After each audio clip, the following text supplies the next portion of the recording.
Well, hello again. Welcome to our video show. I'm Maria Elena Castle, and I'm the Communications Director for Atheists for Human Rights. We air these videos on our website and also at public access stations in Minneapolis and St. Paul. We also put out a magazine 6 times a year called The Moral Atheist, and you can get a copy free. We'll send you 3 issues free, and you can get it either as a PDF or in the mail, so that you can see what we're like. We're a very different atheist organization, not at all like the others, and if you just have to read one copy and you will see that we are different. We have a Moral High Ground project where we have a fund that helps support the victims of religion-based laws. We have a little scholarship fund for gays, atheists, and we have funds that help poor women pay for abortions, and we help the Children's Health Care as a legal duty to help fight against laws that say faith healing is health care and allow parents to let their children die because of faith healing. So we do all sorts of things like that, which no other organization does. And so today what we're going to do, since this is July 4th, Independence Day, okay, wave the flag, hold on, there, okay. This is as much as flag waving as we're going to do, because frankly, not much in favor of talking to a piece of cloth. Anyhow, we're going to celebrate the fact that this is a nation that, for the first time in history, separated religion and government. First time in history. Throughout history, every nation was aligned. The church and state was one, and this is the first time it wasn't. But that's on paper, in our Bill of Rights, and it's not really that way. So politically and socially, religion is really embedded in our laws, and we really are a Christian nation when you look at our laws. And we actually have a book that we wrote, Culture Wars, okay? You can get this at Barnes & Noble or Amazon.com. And it's about this is just published this last year. It's about all the laws we live under that are based entirely on a religious belief and have no secular justification whatsoever. And it covers all the social issues that we fight these culture wars over. And it includes, women's rights, reproductive rights, gay rights, health care, our taxes, everything. So there's about 10 chapters, and you would be surprised at how your life is really controlled by religion. Okay, and so now since this is Independence Day, we're going to discuss one aspect of how we are forced to live by religious beliefs, and that is the Pledge of Allegiance. And it was just a simple unifying statement when it started, and now it's been turned into a religious club to beat unbelievers into submission. And our guest today is Sandy Beich, and he's a piano bar singer. He's very good, and he's our guest. And what he's going to do is keep me from talking too much, because every once in a while, we're going to have him sing a patriotic song, a really nice patriotic song, not one of these God and country militaristic things either. You mean I don't get the chance to use a gag? No. So I think let's start with Sandy Beich entertaining us with my favorite song that I think should be our national anthem. And it's called This Land Is Your Land. Okay, you're up, Sandy. This land is your land, this land is my land, from California to New York Island, from the Redwood Forest to the Gulf Stream waters. This land was made for you and me. As I was walking that ribbon of highway, I saw above me that golden skyway. I saw below me that sun-drenched valley. This land was made for you and me. This land is your land, this land is my land, from California to New York Island, from the Redwood Forest to the Gulf Stream waters. This land was made for you and me. All right, lovely song. Okay, now the Pledge of Allegiance was just fine until the 1950s when we started the Cold War with the Soviet Union. And Senator Joseph McCarthy went on a big tear with his Un-American Activities Committee and started this witch hunt, finding commies under the bed all over the place. And so we had this thing about godless communism. Communism wasn't really the issue. I mean, nobody really cared that much about their economic system. What that bothered everybody was that it was godless, it was atheistic. And so it got, religious saturated citizens really upset.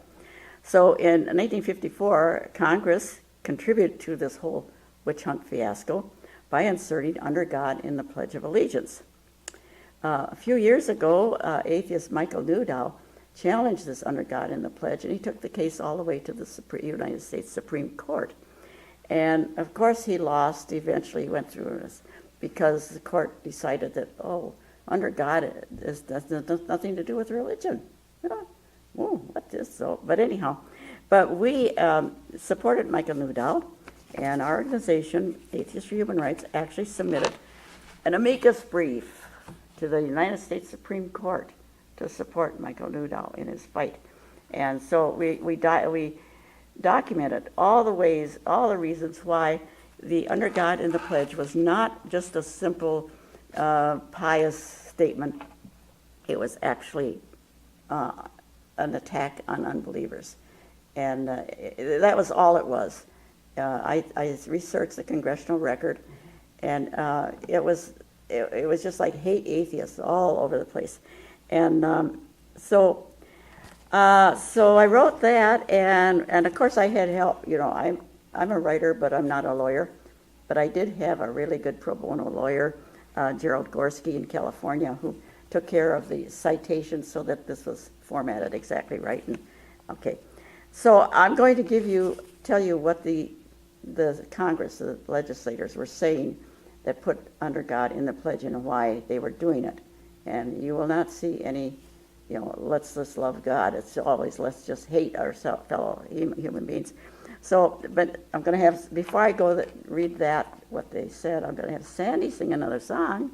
He's going to sing If I Had a Hammer this time. I like that one too. Go ahead. Are there any that you don't like that I sing? Yes. Okay. If I had a hammer, I'd a hammer in the morning, I'd hammer in the evening, all over this land. I'd hammer out danger, I'd hammer out a warning, I'd hammer out the love between my brothers and my sisters, all over this land. If I had a bell, I'd ring it in the morning, I'd ring it in the evening, all over this land. I'd ring out danger, I'd ring out a warning, I'd ring out the love between my brothers and my sisters, all over this land.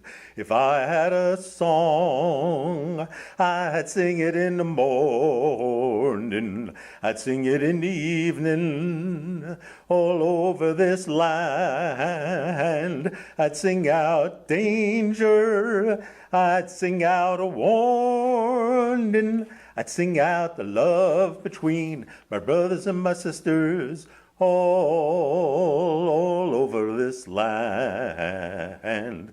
Now I've got a hammer, and I've got a bell, and I've got a song to sing all over this land. It's the hammer of justice, it's the bell of freedom, it's the song about the love between my brothers and my sisters, all over this land. Okay, thank you, Sandy. You're welcome. Yes, okay, you were singing about justice and freedom and brothers and sisters and how we should all be together, but when they put under God in the pledge, their intent was to be divisive, and I'm going to read exactly what this what's his name? Representative Louis C. Rebout, who introduced this under God in the pledge in Congress. And I'm going to read the whole thing. And this is, okay. You may argue from dawn to dusk about differing political, economic, and social systems, but the fundamental issue, which is the unbridgeable gap between America and communist Russia, is a belief in Almighty God. From the root of atheism stems the evil weed of communism and its branches of materialism and political dictatorship. Unless we are willing to affirm our belief in the existence of God and his creator-creature relation to man, we drop man himself to the significance of a grain of sand and open the floodgates to tyranny and oppression. An atheistic American is a contradiction in terms. This country was founded on theistic beliefs, on belief in the worthwhileness of the individual human being, which in turn depends solely and completely on the identity of man as a creature and son of God. The fraudulent claims of the communists to the role of champions of social, economic, and political reform is given the lie by their very own atheist materialist concept of life and their denunciation of religion, the bond between God and man, as the opium of the people. It is therefore most proper that our salute to the flag, the patriotic standard around which we rally as Americans, we state the real meaning of the flag. From their earliest childhood, our children must know the real meaning of America. Children and Americans of all ages must know that this is one nation which, under God, means liberty and justice for all. Okay? All right. Did we see a lot of love between our brothers and our sisters there? We saw only hatred of people who don't have a God belief. Now, in our amicus, we continue and we say, on signing the act, President Dwight D. Eisenhower said, from this day forward, the millions of our school children will daily proclaim in every city and town, every village and rural schoolhouse, the dedication of our nation and our people to the Almighty. On June 22, 1954, there was a ceremony celebrating the addition to the pledge. It was attended by Senator Homer Ferguson, sponsor of the Senate version of the bill, and President Eisenhower.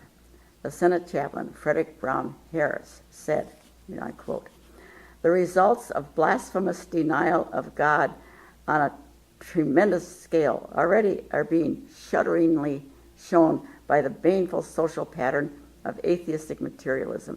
Suspicion begins to grow that it is not the believer who is irrational, but the cynical denier. All right.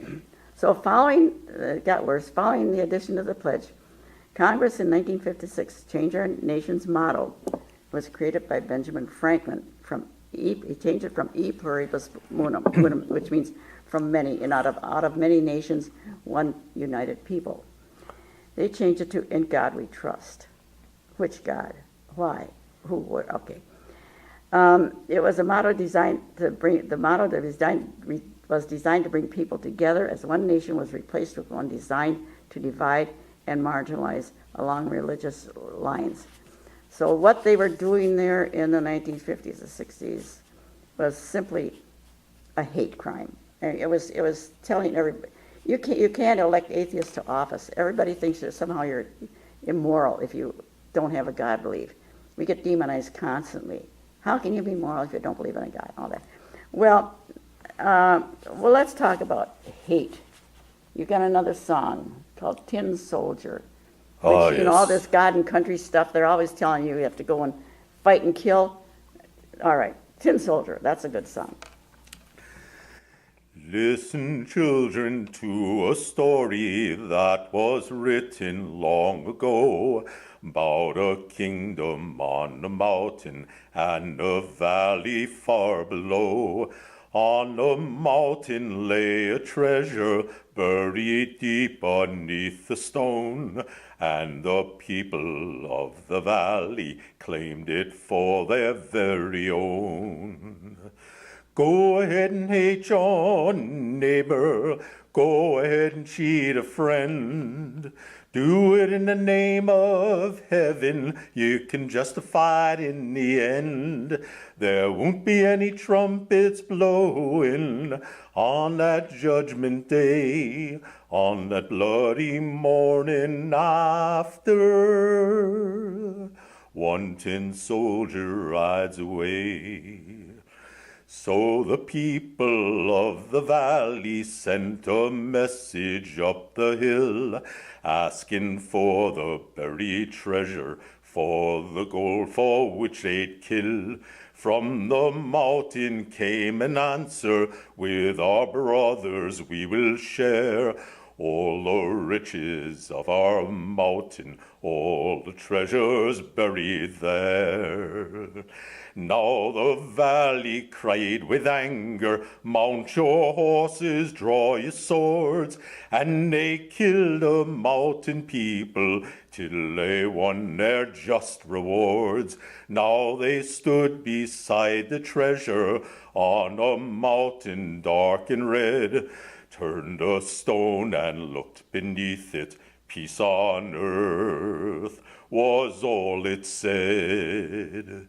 Go ahead and hate your neighbor, go ahead and cheat a friend, and do it in the name of heaven. You can justify it in the end.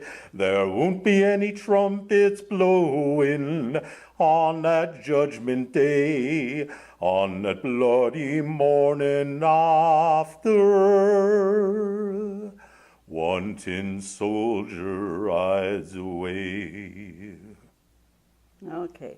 I think that says a lot about religion. I mean, if you look at history, it's fomented wars and hatred, throughout the centuries. Even now, look around the world, the Middle East, everybody, and they kill and die, because of their religious beliefs. Take away the beliefs.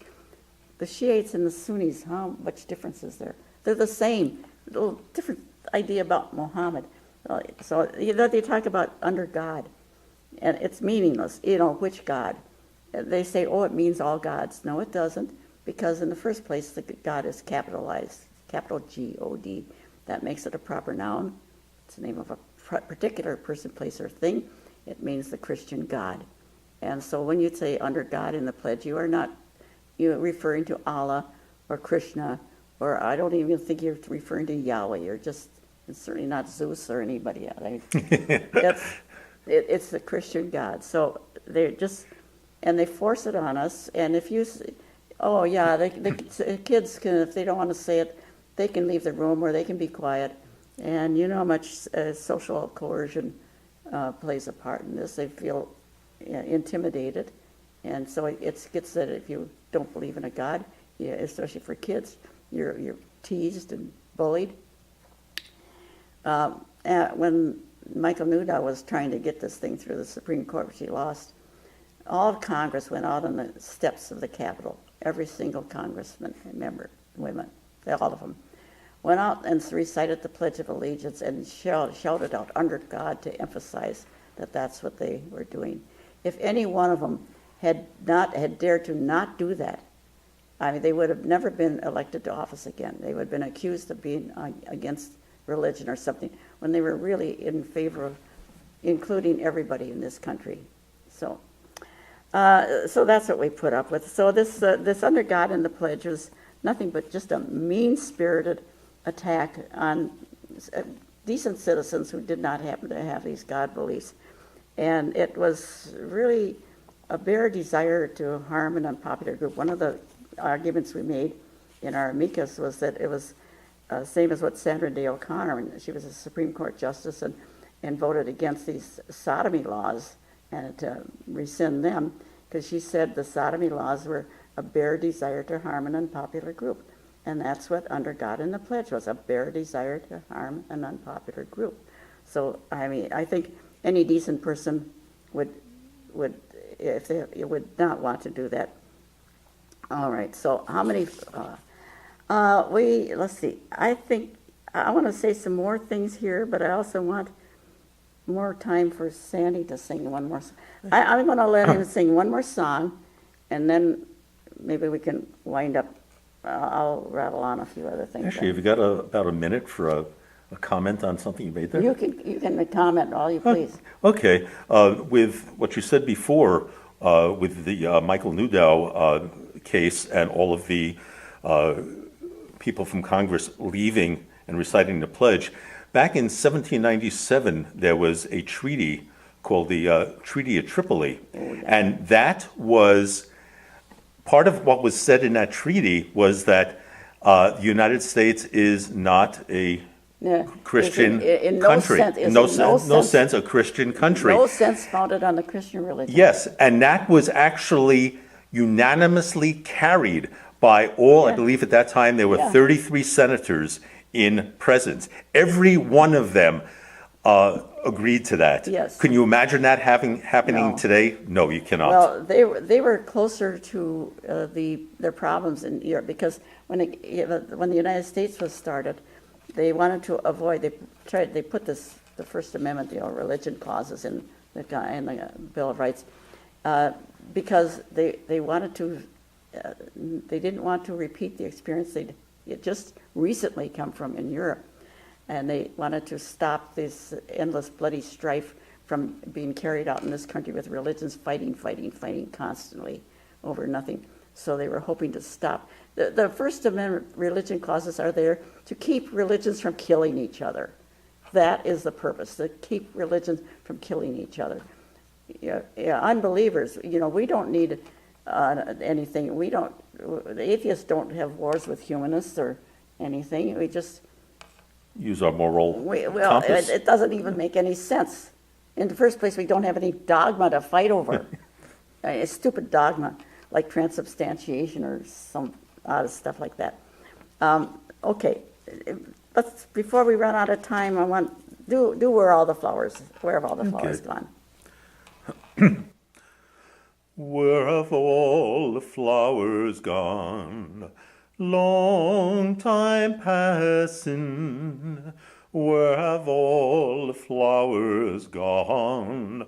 Long time ago. Where have all the flowers gone? Picked by young girls, every one. Oh, when will they ever learn? When will they ever learn? Where have all the young girls gone? Long time passing. Where have all the young girls gone? Long time ago. Where have all the young girls gone? Gone to young men, every one. Oh, when will they ever learn? When will they ever learn?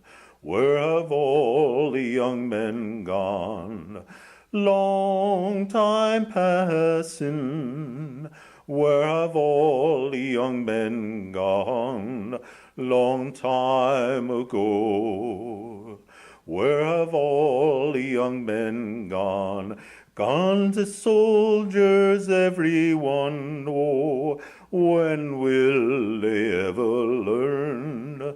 When will they ever learn? Where have all the soldiers gone? Long time passing. Where have all the soldiers gone? Long time ago. Where have all the soldiers gone? Gone to graveyards, every one. Oh, when will they ever learn?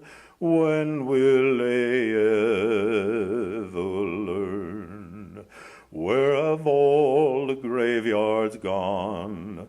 Long time passing. Where have all the graveyards gone? Long time ago. Where have all the graveyards gone? Gone to flowers, every one. When will they ever learn? When will they ever learn? It's going to take a long time before we learn. Okay, I would say one more thing about people talk about the Soviet Union and Stalin and all that, and it's really terrible. So of course he wasn't the best person in the world, But I think we should say that in the Cold War, it's a darn good thing that the Soviet Union was atheistic, because they don't have any dogma. It was just pure political power, and they didn't have an ideology. They won't fight over whether you turn red and white into the body and blood of Christ or not. They don't. And so, if the Soviet Union had been a religious ideology, I think we would not have the Iron Curtain would not have come down peacefully, because they're practical and they don't want to die because they don't believe in an afterlife. And if they'd been religious, I think it would all end in a mushroom cloud, because they don't care. They'll die for their God and all that, and everybody else too. So that's the difference. So if you want to get into a big battle, you're safer with atheists, because they're willing to bargain, and because they don't want to die, because it's stupid. So even though they do dumb things sometimes, okay. So Actually, there are some Adventist groups that when they read the Bible, they look at these signs that the world is going to end, and they're actually happy about that, because that makes it closer for them to get up to heaven. And so it can be very, very dangerous. Yes, I think, who was it? President Reagan. They said, they're looking at all the stuff in the Middle East. That's a sign of Armageddon coming, and they welcome it. The religious right actually promotes this stuff in the Middle East, because they want to see the end times, and they're the ones who are going to let loose these nuclear wars. It won't be atheists do it. They're not that dumb. Plus, we won't get elected. Yeah. Well, there's a lot of atheists in office, but they don't dare admit it. All right, that's about it. So happy Independence Day, everybody, and just remember, when you pledge allegiance to the flag, if you feel like talking to a piece of cloth, at least don't leave out the part about under God, because this is one nation under the Constitution. All right? All right. So go out and have a good barbecue, and thank you for watching. Tune in again sometime. Thank you, Sandy. And thank you, Marie. Okay.